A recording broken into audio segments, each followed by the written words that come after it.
Once upon a time ago, video games were created by companies and sold directly to customers. And that was the end of it. They designed the games, they made the rules. The relationship between consumer and developer started and ended at the checkout line.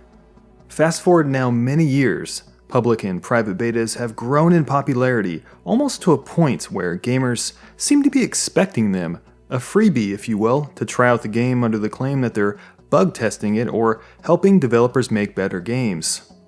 Other people just want to get their hands on the game early in hopes of trying out the game to see if they like it. No harm, no foul, right? Though betas can be useful if used correctly, they aren't all roses and sunshine. In today's video, we're going to touch on the good, the bad, and the ugly with video game betas.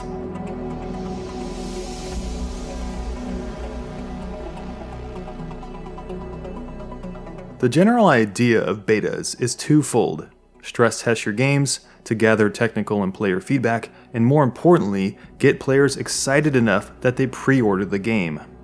The good part about betas is that they turn conventional video game development on its head. Essentially, developers don't have to staff as many QA people, knowing that they're essentially getting free game testers.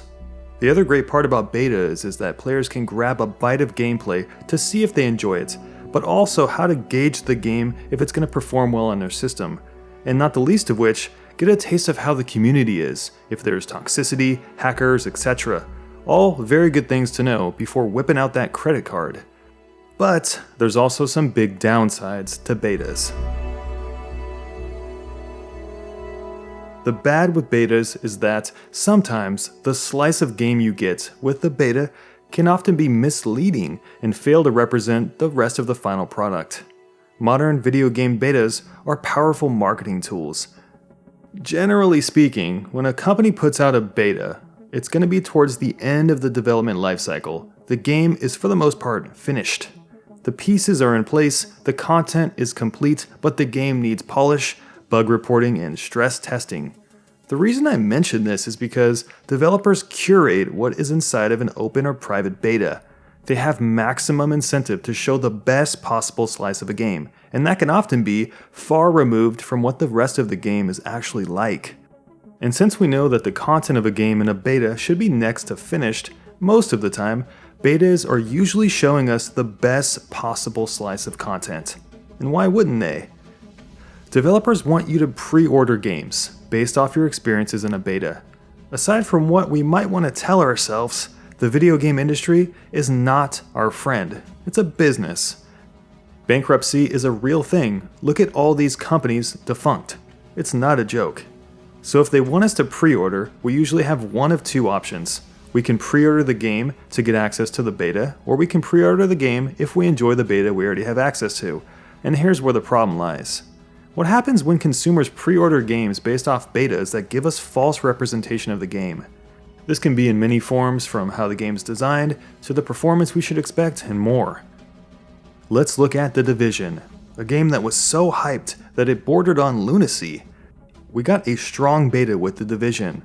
It showed us the mechanics of the game, it introduced cover, and of course the Dark Zone. Many people loved it. It was a big tease, a big, snowy urban world tease.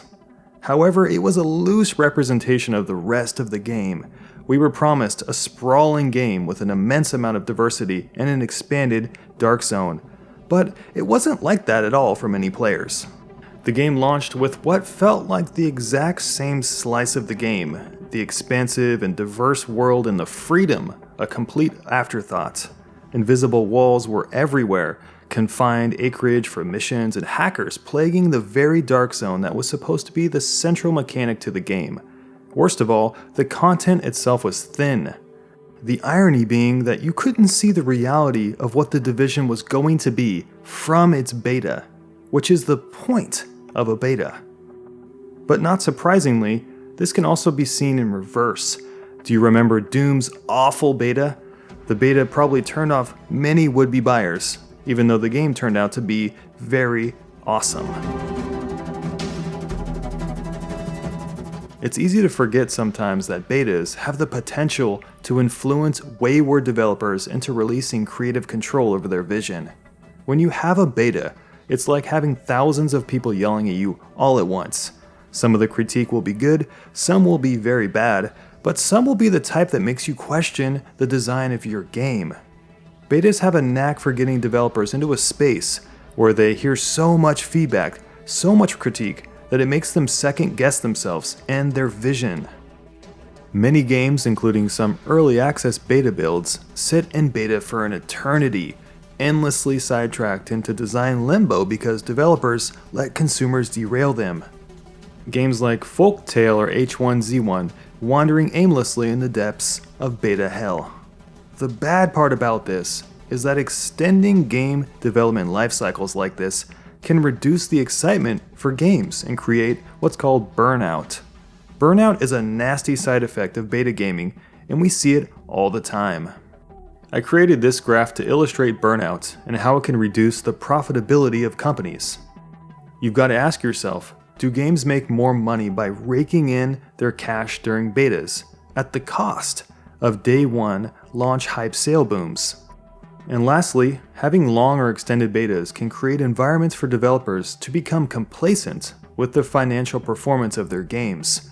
When they see that the money stream constantly is trickling in due to their beta or pre-release beta access, it can lure them into a false sense of security because really, where's the urgency to listen to feedback, fix the game, or hell, finish it when they've already secured the largest portion of their revenue from early adopters?